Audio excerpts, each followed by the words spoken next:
வணக்கம், வாழ்க வளமுடன். இப்போ நம்ம இந்த மாசி மாதம் பலன்கள், நட்சத்திர பலன்கள், 27 நட்சத்திரங்கள், ஒவ்வொருவரும் ஏதேனும் ஒரு நட்சத்திரங்களில் பிறந்திருப்பார்கள். ஒருவரும்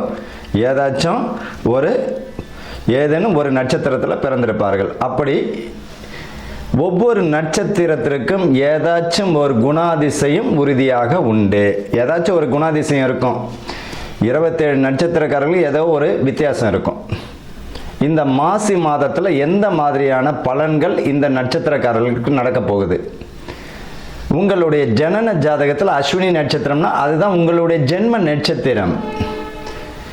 இப்போ இந்த 27 நட்சத்திரக்காரர்கள் அஸ்வினி முதல் ரேவதி வரை இந்த மாசி மாதத்தில் எந்த மாதிரியான நற்பலன்கள் நடக்க போகிறது, எதெல்லாம் நம்ம கவனமாக இருக்கணும் அப்படின்றத பற்றி தான் இந்த 27 நட்சத்திரத்திற்குரியதை பார்க்க போகிறோம். ஆயில்ய நட்சத்திரக்காரர்கள் அன்பர்களுக்கும் நேயர்களுக்கும் ஆனந்த வணக்கங்கள். ஆயில்ய நட்சத்திரக்காரர்களுடைய மாசி மாத பலன்கள். இவர்கள் பொறுத்த வரைக்கும் பார்த்தீங்கன்னா புதன் பகவானின் ஆதிக்கம் உடைய நட்சத்திரக்காரர்கள் தான் இந்த ஆயில்ய நட்சத்திரம். இந்த ஆயில்ய நட்சத்திரக்காரர்களுக்கு இந்த மாசி மாத பலன் எப்படி இருக்கும் அப்படின்னா, வெளியூர் வெளிநாட்டு பயணத்தில் முழு வெற்றி உண்டு. பண விஷயத்தில் கவனமாகவும் இருக்கணும். வெளிநாட்டில் வேலை வாங்கித்தரேன், அதை வாங்கித்தரேன், கவர்மெண்ட் வேலை வாங்கித்தரேன், தயவு செஞ்சு ரொம்ப கவனமாக இருக்கணும். பண இழப்பு தரும். உங்களை பொறுத்த வரைக்கும் நேர் வழியில் போகிறது மிக வெற்றியை தந்துடும். குடும்பத்தில் மகிழ்ச்சியான சூழ்நிலை நிலவும். வீடு அமையக்கூடிய வாய்ப்புகள் உண்டு. சொத்து நிலம் வாங்கக்கூடிய அமைப்போ வீடு வாங்கக்கூடிய அமைப்போ உண்டு. திருமணம் வயது உடைய பிள்ளைகளுக்கு, பெண் பிள்ளைகளுக்கும் சரி ஆணுக்கும் சரி அந்த வாய்ப்புகள் வரும். காதல் வெற்றி தரும்.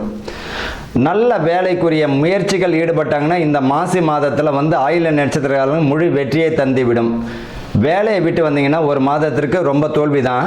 இருக்கக்கூடிய வேலையிலே இருந்து வேலையை ட்ரை பண்ணுங்க. இந்த மாசி மாதம் கிளிக் ஆகிடும். பதவி பணி உயர்வு உண்டு.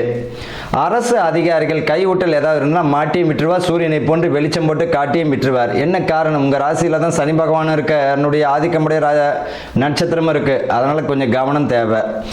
எதை செய்தாலும் ஒன்றுக்கு பல முறை யோசித்து செய்வது நல்லது. பணம் விஷயத்தில் கவனமாக இருப்பது நல்லது. தேவையில்லாத வாக்குவாதம் வேண்டாம். முன்பின் தெரியாத அறிமுகம் இல்லாத நபர்களிலிருந்து வரக்கூடிய குறுந்தகவல்கள், செய்திகளை பெருசாக எடுத்துக்க வேண்டாம். அதை விட்டு வெளியே வரக்கூடிய வாய்ப்புகள் உண்டு. வாய்ப்புகளை பயன்படுத்திக்கோங்க.